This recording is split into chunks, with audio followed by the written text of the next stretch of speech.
قرآن سے مجھے بہت لگاؤ ہے، علمی سے مشق تو نہیں میری تھی، لیکن علمی طور پر فن قرأت مجھے بہت پسند ہے، اس کو میں پڑھتا رہتا ہوں، اس کے بارے میں بہت چیزیں سیکھتا ہوں۔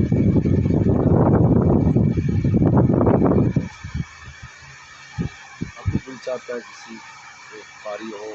آج نسبت اس سے مشق کی جائے، ہمیں مشق کرا دیتے اللہ اللہ سکھا دیتے۔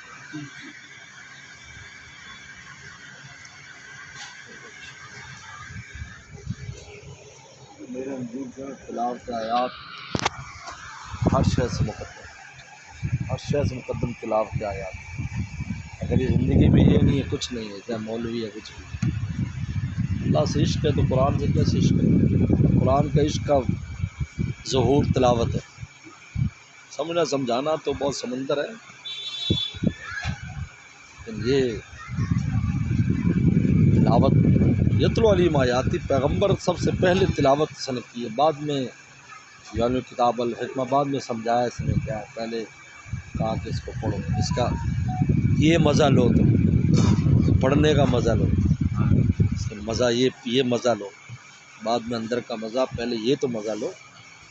ہوتا ہے نا ایک چیز ہوتے ہے تو اس کو دیکھنے کا بھی مزہ ہوتا ہے، بعد میں چکھنے کا مزہ ہے، آندھی آنکھیں بند کر کے منہ پال لو، یہ بات ہے۔ اس لیے آب زمزم پینے کی کیا سنت ہے؟ پہلے کیا ہے؟ دیکھنا، محبت سے دیکھو آب زمزم کو، پھر پینے کا حکم ہے، سنت ہے، اس کو دیکھو، اس پر بھی اجر مل رہا ہے، اس کو دیکھنے کا مزہ ہے، سب سے پہلے دیکھنے کا، بعد میں پینے کا ہے۔ تو قرآن کی سب سے پہلے تلاوت کا مزہ ہے، بعد میں یعلو کتاب والحکمہ ساری چیزیں سمجھنی ہے۔ ہمارے دادا پیر فرماتے تھے جو چاہتا ہے اس کا تزکیہ جلدی ہو، تلاوت آیات کا معمول رکھے، کیونکہ یزکیہم کو تلاوت پر مرتب کیا ہے کہ تلاوت کرو گے تو تزکیہ ہوگا تمہارا۔ لہٰذا میں اس کی مثال دیتا ہوں، یہ تلاوت ایسے ہے کہ جس طرح آپ کپڑے کے اوپر جو ہے نا، میلے کپڑے کے اوپر آپ جو ہے نا سرف ڈال دیتے ہو، پانی میں رکھ دیتے ہو، بعد میں اس کو پانی میں چھچولتے ہو تو چمک جاتا ہے، تلاوت آیات سے دل کا زنگ دھل جائے گا تو پھر بڑوں کے مشائخ کی جو خوشبو ہے، جو نقش و نگار ہے محبت کے، وہ دل میں بس جائے گا۔